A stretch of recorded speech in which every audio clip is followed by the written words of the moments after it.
कहानी है जंगल में रहने वाले एक ठग की दो बेटियों की, जो जंगल से गुजरने वाले मुसाफिरों को छल कपट से लूटकर उनका कत्ल कर देती। पर फिर एक दिन एक ऐसा मुसाफिर आया जिससे उन सब की जिंदगी बदल गई। एक गुस्सैल राजा ने अपने पुत्र के किसी दोष के कारण उसे देश निकाला दे दिया। राजकुमार ने दुखी मन से अपने गुजारे के लिए 4 लाल और कुछ स्वर्ण भी अपने साथ ले लिए और भरे हृदय से अपने पिता का महल छोड़ दिया। चलते चलते वो जब शहर से कुछ दूर पहुंचा तो उसे एक साधु का आश्रम दिखाई दिया। राजकुमार उस साधु को दंडवत प्रणाम करके एक तरफ बैठ गया। जब साधु ने उसकी मायूस शक्ल और देह पर कीमती वस्त्र देखे तो साधु ने उससे पूछा, बच्चा तुम कौन हो और यहाँ कैसे आए? राजकुमार बोला, महाराज मैं राजा चंद्रगुप्त का पुत्र महेंद्रगुप्त हूँ। मुझे मेरे पिता ने देश निकाला दे दिया है, इसीलिए मैं परदेश जा रहा हूँ। रास्ते में आपका आश्रम दिखाई दिया तो मेरे मन में आया कि आपके भी दर्शन करता चलूं। साधु ने महेंद्रगुप्त की बात सुनकर कहा, वत्स तुम नेक इंसान हो और परदेश जा रहे हो, इसलिए मैं तुम्हें 4 बातें बताता हूँ। तुम उन बातों पर अमल करना। परदेश में ये बातें तुम्हारे अवश्य ही काम आएंगी। पहली यह कि परदेश में एक से भले 2 होते हैं। दूसरी यह कि परदेश में दूसरे के हाथ का बना खाना मत खाना। अगर खाना भी पड़े तो पहले किसी जानवर को खिला देना। तीसरी बात यह कि परदेश में किसी दूसरे की बिछाई हुई चारपाई पर मत सोना। अगर सोना भी हो तो पहले बिस्तर को अच्छी तरह झाड़ लेना। चौथी बात यह कि यदि कहीं शत्रुओं के फंदे में फंस जाओ तो जहाँ तक हो सके नरमी और ज्ञान की बातें सुनाकर अपना उद्देश्य प्राप्त करना। साधु ने कहा, मेरी ये 4 बातें हमेशा याद रखना। साधु की बातें सुन साधु को प्रणाम कर राजकुमार परदेश चल पड़ा। जब चलते चलते बहुत दिन बीत गए तो वह एक जंगल में पहुंचा। वहां उसने देखा कि एक चील एक कछुए के बच्चे को लेकर उड़ी जा रही है। संयोगवश बच्चा उस चील के पंजे से निकलकर गिर गया। महेंद्रगुप्त ने कछुए के तड़पते हुए बच्चे को देखा तो उसे बड़ी दया आई। उसने मन में सोचा कि इस बच्चे को पालना चाहिए। इस बच्चे को पालने से 2 बातें होंगी। पहली तो यह कि इस बच्चे के प्राण बच जाएंगे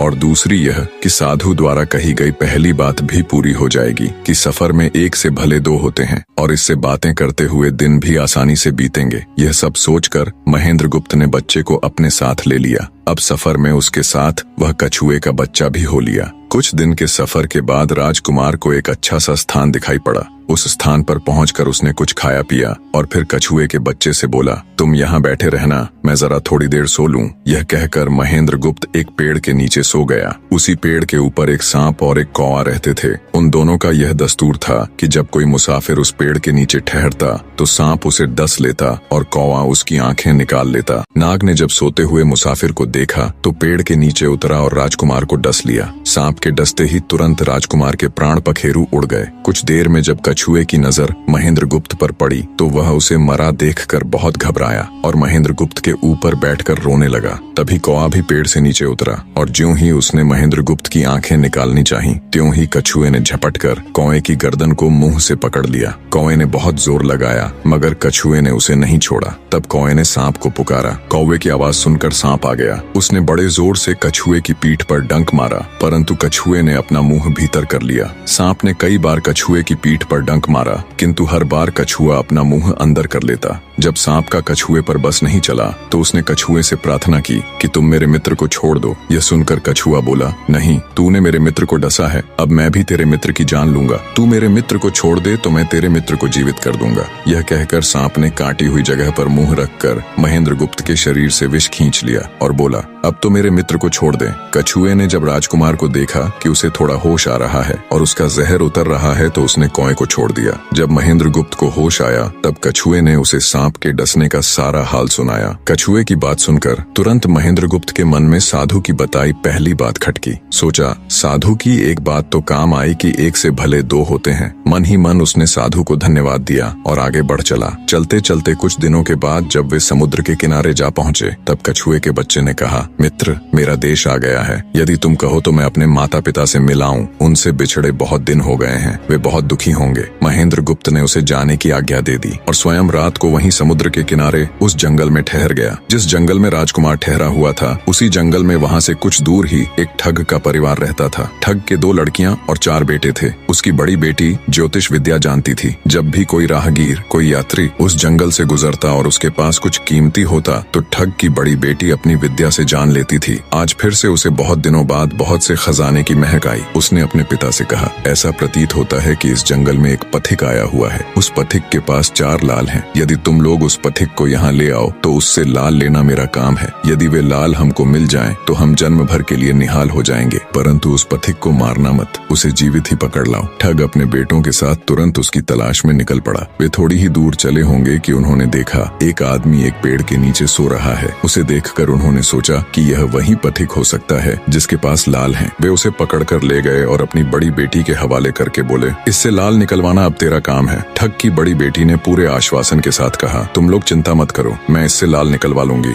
ठग की छोटी बेटी ने जब महेंद्रगुप्त को देखा तो वह दिलोजान से उस पर मोहित हो गई। पहली ही नजर में वो अपना दिल उस नौजवान राजकुमार को दे बैठी। भाइयों के डर से कुछ कह तो न सकी, लेकिन मन ही मन उसको बचाने की युक्ति सोचने लगी। कुछ देर बाद ठग की बड़ी बेटी ने खाना बनाया और उसमें जहर मिला दिया। वही खाना उसने महेंद्रगुप्त को परोस दिया। जब थाली महेंद्रगुप्त के सामने आई तो उसने खाने के लिए निवाला तोड़ जैसे ही उसे खाने को हुआ, तभी उसे साधु की कही गई दूसरी बात याद आई। उसने थाली में से थोड़ा सा भोजन निकालकर कुत्ते के सामने डाल दिया। जैसे ही उस खाने को कुत्ते ने खाया वो तुरंत मर गया। यह देखकर महेंद्रगुप्त ने भोजन नहीं किया। उसने अपने मन में सोचा कि साधु की दूसरी बात भी काम आई। अपनी इस चाल को असफल होते देखकर ठग की बड़ी बेटी को गुस्सा तो बहुत आया, पर वो अपने गुस्से को अंदर ही अंदर पी गई। उसने महेंद्रगुप्त के सोने के लिए पलंग तैयार करवाया और उससे कहा, जाओ पथिक, ऊपर के कमरे में तुम्हारे लिए पलंग तैयार करवा दिया है, अब तुम आराम करो। कई दिनों की सफर की यात्रा के कारण थका हुआ राजकुमार जब ऊपर आया तो उसे बढ़िया धुली हुई चादर पलंग पर बिछी हुई दिखाई दी। सोचा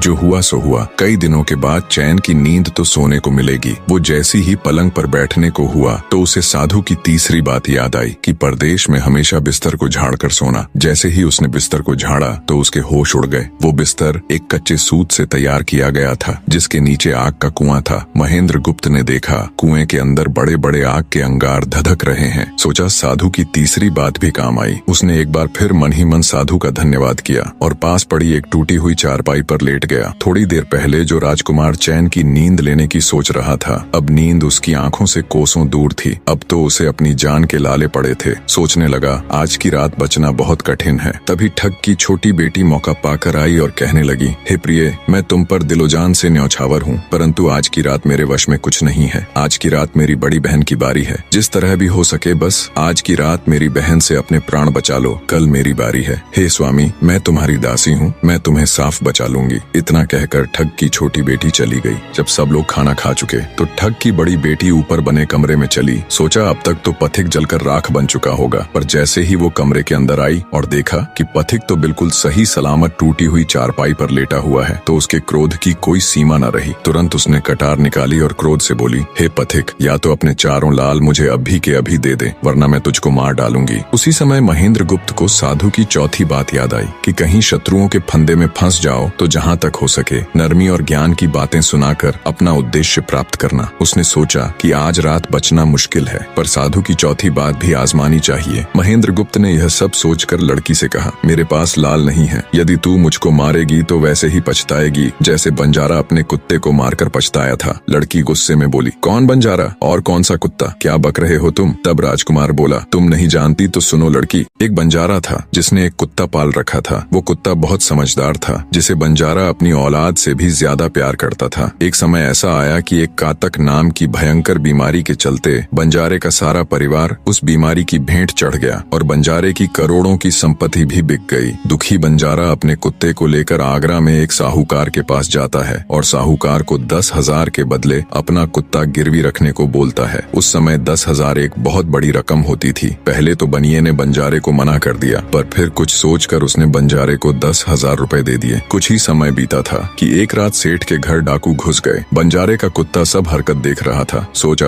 भौंकूंगा तो परिवार के सब लोग उठ जाएंगे और ये डाकू उनका भी कत्ल कर देंगे। वो चुपचाप बस उनको देखता रहा। जब डाकू सेठ के घर चोरी किए हुए धन को लेकर चल पड़े तो कुत्ता चुपचाप उनके पीछे पीछे हो लिया। सेठ के पास इतना धन था कि डाकू उसे निकाल तो लाए, पर अब उनसे वो लेकर चला भी नहीं जा रहा था। दिन भी निकलने के करीब हो चला था। डाकुओं ने सोच विचार कर उस धन को एक तालाब के अंदर छिपा दिया। सोचा बाद में आराम से निकाल ले जाएंगे। कुत्ता डाकुओं की सब करामात देख चुपचाप वापस घर चला गया। सुबह हुई तो सेठ के घर कोहराम मच गया। पता चला कि चोर सारा धन निकाल ले गए। सेठ का रो रो कर बुरा हाल था। आसपास के लोग उसे दिलासा दे रहे थे। सेठ ने रोते रोते कहा, मैंने सुना था बंजारे का कुत्ता बहुत समझदार है, पर ये नमक हराम तो एक बार भौंका तक नहीं। तभी बंजारे का कुत्ता उस सेठ की धोती पकड़कर खींचने लगा। कुत्ते की हरकत देख पास खड़े एक समझदार व्यक्ति ने सेठ से कहा, सेठ जी, ये कुत्ता कुछ कहना चाहता है, हमें इसकी सुननी चाहिए। और सभी लोग कुत्ते के पीछे पीछे हो लिए। सबको लेकर कुत्ता उसी तालाब के पास पहुंच गया जहां रात को डाकुओं ने सारा धन छिपाया था,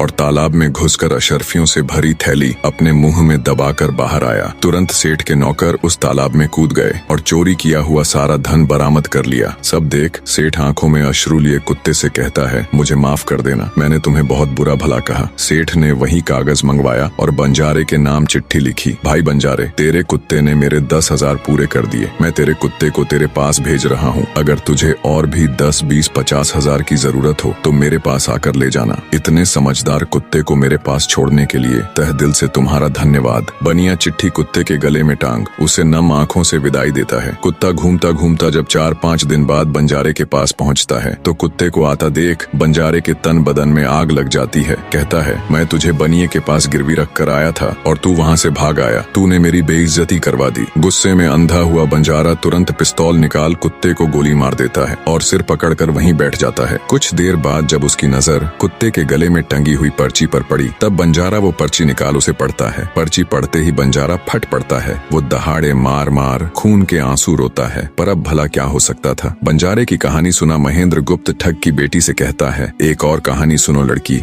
एक राजा के पास एक बहुत समझदार पढ़ाया हुआ तोता था। वह बड़ा चतुर था। एक दिन राजा तोते को अपने साथ गंगा स्नान को ले गया और उसको घाट पर बैठाकर स्वयं स्नान करने लगा। तभी तोते की नजर अमर फल पर पड़ी जो पास ही नदी में बहता हुआ आगे बढ़ा जा रहा था। वह उसको नदी से बाहर निकाल लाया और राजा के आने पर उसको वह अमर फल देता हुआ बोला, महाराज, यह अमर फल है, इसे खा लीजिए। राजा ने कहा, मैं अकेला अमर फल खाकर क्या करूंगा, अपने बाग में लगा दूंगा। जब इसमें फल लगेंगे तब सब कुटुंबियों को खिला कर अमर कर दूंगा। गंगा स्नान से लौटकर राजा ने वह फल माली को देकर कहा, इस फल को बाग में लगा दो। थोड़े ही दिनों में पेड़ फल फूल गया, उसमें फल लगने लगे। एक दिन एक फल पककर पेड़ से गिरा तो उसे सांप ने सूंघ लिया, जिससे वह जहरीला हो गया। अनजान माली वह अमर फल लेकर राजा के पास आया। राजा फल को देखकर बहुत खुश हुआ और कुछ सोचकर वो फल पहले कुत्ते को खाने को दिया, क्योंकि राजा बड़ा नीतिवादी और विचारवान था। वह जानता था कि बिना सोचे समझे किसी भी वस्तु को खाना ठीक नहीं होता। राजा ने ज्यों ही वह फल कुत्ते को खिलाया, कुत्ता मर गया। यह देखकर राजा ने क्रोधित होकर अपने तोते से कहा, बेईमान तोते, तू हमें जहर देकर मारना चाहता था। ये कहकर राजा ने क्रोध में आकर तोते को मार डाला और माली से कहा, इस पेड़ के चारों ओर घेरा डाल दो जिससे कोई इसका फल न खा सके। एक दिन उसी शहर में एक सास बहू में भीषण लड़ाई हुई। बुढ़िया घर से निकलकर कहने लगी, आज मैं राजा के बाग में जाकर जहर वाला फल खा लूंगी। ये कहकर वह बाग में आई और जैसे ही उसने फल तोड़कर खाया तो वह 16 वर्ष की युवती बन गई। जब राजा को यह समाचार मिला तो उसे सारा माजरा समझते देर न लगी। राजा को बड़ा दुख हुआ। वह कहने लगा,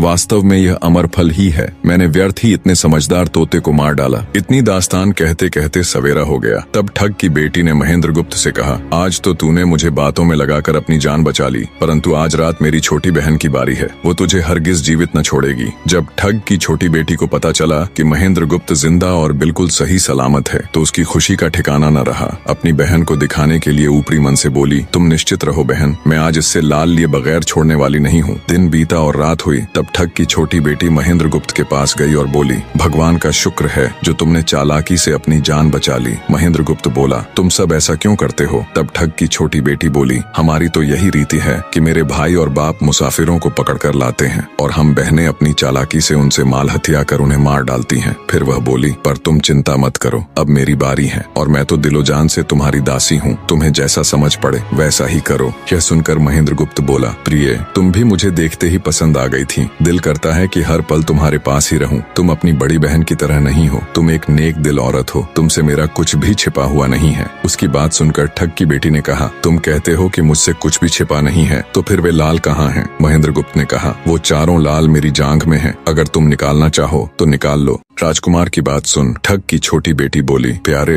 वो लाल तुम्हें ही मुबारक हो। मैं तो तुम्हारी दासी हूँ, तुम्हारे दर्शनों की प्यासी हूँ, मुझे तुम्हारे सिवाय और कुछ नहीं चाहिए। ये सुन महेंद्र गुप्त बोला, जो कुछ तुमने कहा है वह तो सब ठीक है, लेकिन ये प्यार और प्रेम की बातें सब धरी रह जाएंगी जब हमारे शरीर में प्राण ही नहीं रहेंगे, क्योंकि जब तुम्हारे बाप और भाइयों को इसका पता लगेगा तो हम दोनों की खैर नहीं। तब ठग की बेटी बोली, तुम चिंता मत करो, मेरे पास इसका भी उपाय है। आज रात को सबके सोने के बाद हम यहाँ से भाग चलेंगे और कहीं बहुत दूर रहेंगे जहाँ कभी मेरे भाई और बाप पहुँच न सके। महेंद्र गुप्त बोला, पर ये सब होगा कैसे? बोली, यहाँ से निकलने का एक ही उपाय है। मेरे पिता के पास 2 ऊँटनियाँ हैं, उनमें से एक तो दिन भर में 60 कोस चलती है और दूसरी दिन भर में 100 कोस चलती है। तुम उनमें से बड़ी वाली को खोल लाना, तब तक मैं हम दोनों के लिए कुछ धन बांध कर रख लूंगी। जब आधी रात हुई तब महेंद्र गुप्त ऊँटनी को खोलने चला गया। महेंद्र गुप्त ऊँटनी ले तो आया, मगर जल्दबाजी के कारण वह बड़ी के स्थान पर छोटी को ले आया। ठग की बेटी बहुत सा माल लेकर ऊँटनी पर बैठ गई और दोनों चल दिए। ऊँटनी जब चलते चलते 60 कोस पहुंची तो जंगल में रुककर खड़ी हो गई।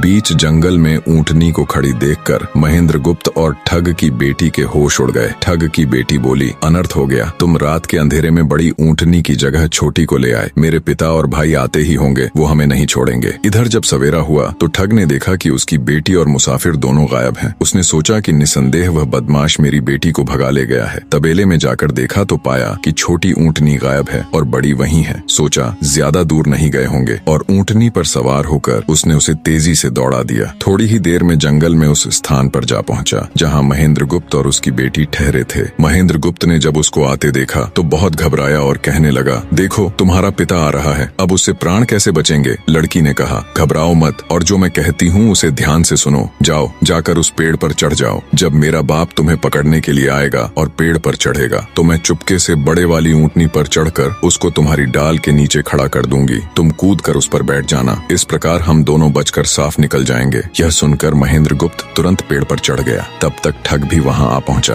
पिता को देख उसकी बेटी ने फंड करते हुए कहा, पिताजी ये दुष्ट मुझे धोखे से यहाँ भगा लाया, आप इसे छोड़ना नहीं। ये सुन गुस्से से तिल मिलाया ठग महेंद्र गुप्त को पेड़ पर चढ़ा देखकर ऊँटनी से उतरा और उसे पकड़ने के लिए पेड़ पर चढ़ने लगा। बाप के ऊँटनी से उतरते ही मौका देख ठग की बेटी ऊँटनी पर चढ़कर उसे महेंद्र गुप्त की डाल के नीचे पेड़ के पास ले आई। महेंद्र गुप्त तुरंत कूदकर उस पर बैठ गया। महेंद्र गुप्त के बैठते ही ठग की बेटी ने ऊँटनी को दौड़ा दिया। ठग हाथ देखता रह गया। ठग की बेटी और महेंद्र गुप्त कई दिनों का रास्ता तय कर एक शहर में पहुंचे और दोनों वहीं बस गए। वहां महेंद्र गुप्त ठग की बेटी के साथ आराम से दिन गुजारता रहा और जब उसके देश निकाले की अवधि पूरी हो गई तब वह उसको लेकर अपने राज्य चला गया और उसके साथ शादी कर हंसता खेलता जीवन व्यतीत किया।